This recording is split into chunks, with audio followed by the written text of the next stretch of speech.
Oke, teman-teman. Hari ini balik lagi sama gue di Terminal Coding. Jadi hari ini udah jam berapa nih? Udah jam 12 malam. Dan gue mau coba ngobrol-ngobrol sedikit tentang spek minimum dari laptop yang harus dimiliki teman-teman ketika teman-teman mau jadi programmer zaman now. Nah, jadi kalau teman-teman mau jadi seorang developer web misalnya ya, ini ada beberapa hal yang harus teman-teman miliki di dalam laptopnya.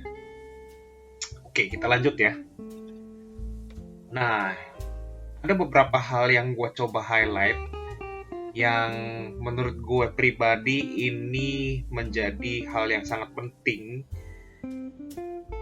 Gue bagi hal-hal ini jadi 4, yaitu operating system, terus ada prosesor, booting media, RAM, sama nanti di bagian akhir ya ini nggak penting-penting banget sih.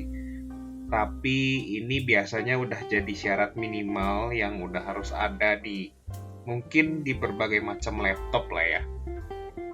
Nah, oke, kita langsung ke yang pertama. Nah, yang pertama ini ada yang namanya operating system. Nah, kebetulan gue pribadi ini adalah pengguna Windows. Nah, syarat minimal yang gue sarankan itu adalah Windows 7. Kenapa Windows 7? Karena beberapa versi sebelum Windows 7 seperti Windows XP dan Windows Vista ini udah nggak disupport sama Windows ya.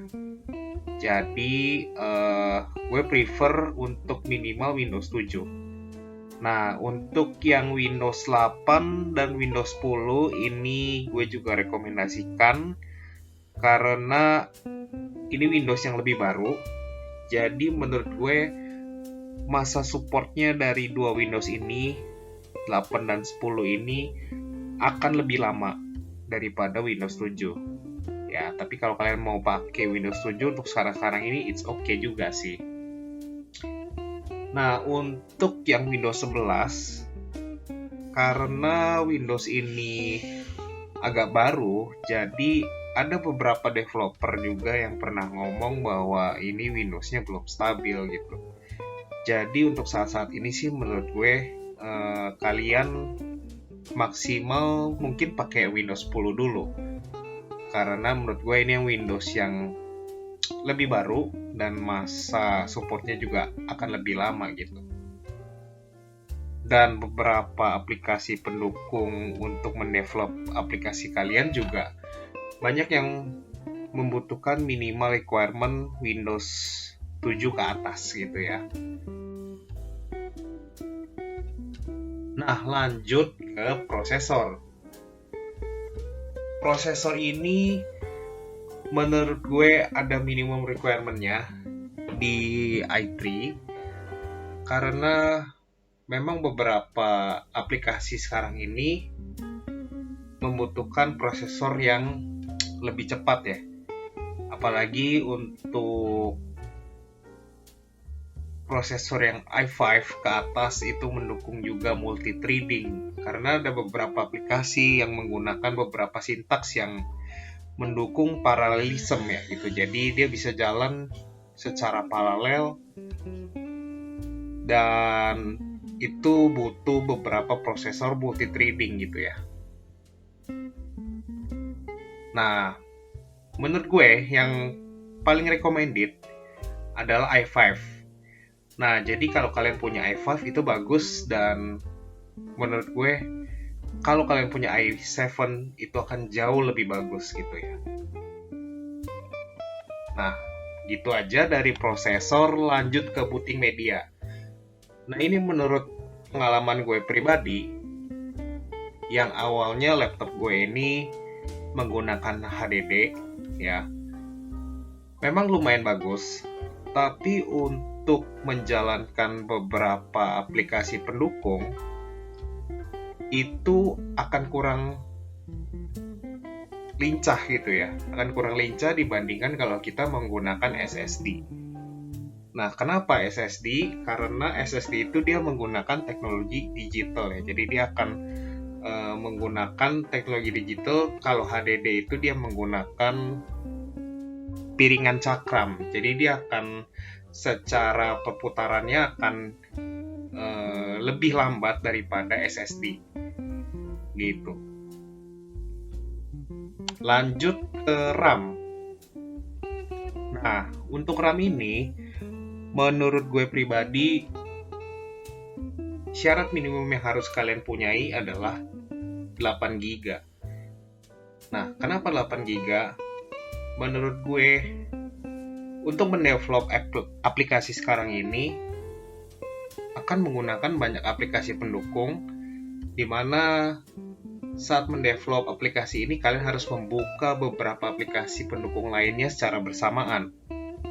Misalnya ada browser, lalu ada Open Terminal, contohnya ada Gitbash, ada yang dari Windows itu sendiri.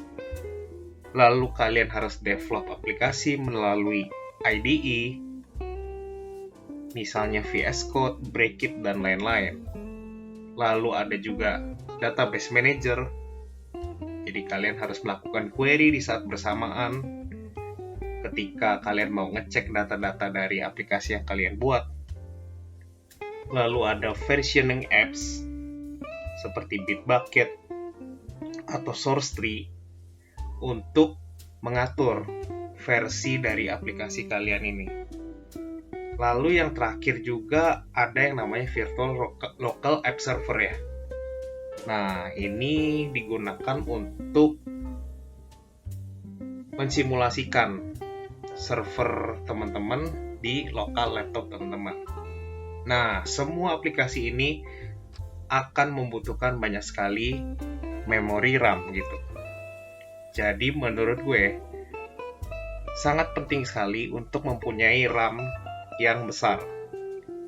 Nah, minimalnya 8 GB, tapi gue pribadi menggunakan 12 GB.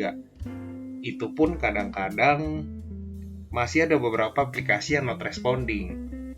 Jadi 8 GB is good, tapi kalau misalnya kalian punya lebih, akan lebih baik. Gitu ya teman-teman ya. Lanjut yang terakhir ini yang sebenarnya nggak begitu penting, tapi mungkin bisa membuat teman-teman lebih nyaman gitu ya. Mungkin dari sisi VGA, kalau teman-teman membuat aplikasi web yang tidak menggunakan banyak aset seperti video atau beberapa vektor, kalian bisa menggunakan VGA yang default ya, jadi nggak usah yang kayak VGA 2 GB dari GeForce segala macem.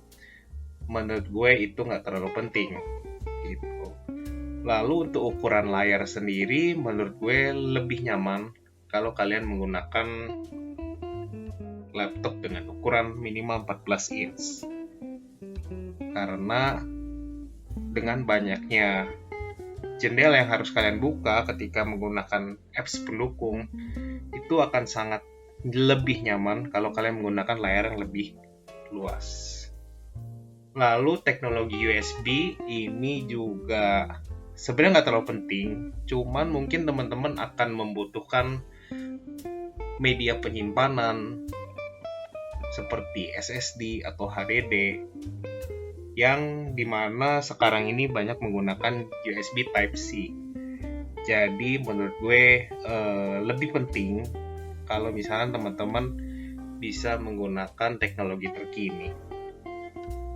Gitu aja sih share dari gue.